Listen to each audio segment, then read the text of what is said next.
Another ulam idea for today's video. So for today's video nga po is magsisigang tayo ng baboy. Medyo matagal na rin kasi guys na nagsigang ako at manok pang ginamit ko rito. Yes, tama po yung nakikita nyo. Sa rice cooker po ako nagpapalambot ng mga karni po na niluluto ko. Para kasi sa akin is hassle free pag dito ka nagpalambot, hindi mo na kasi bantayan, i-on mo lang mga rice cooker. Nasabay ko rin sa pagpapalambot ng karne ang mga ricado at ilagay ng buong mga kamatis at gamitin sa susunod na pangluto. Char! Ay guys, seryoso no, napakamahal ng kamatis ngayon.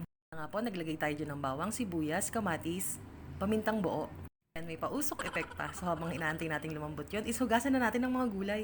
At pag malambot na nga po ang ating karne, is nililipat ko to sa isang kasirola at saka ko po isasalang ulit sa kalan.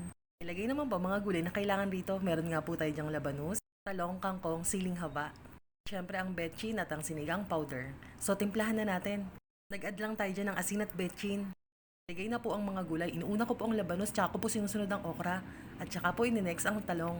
Hay, isabay na rin natin ang sili. Tapos ilagay na rin natin ang kangkong. Ganun rin naman yun. Char.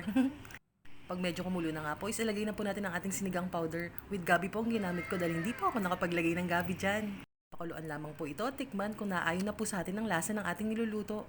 Tulad nga po ng lagi kong sinasabi is hindi ako nagbibigay ng sukat ng mga panimpla dahil kanya-kanya po tayo ng panlasa. At ito talaga ang perfect na sausawan, patis kalamansi na may sili.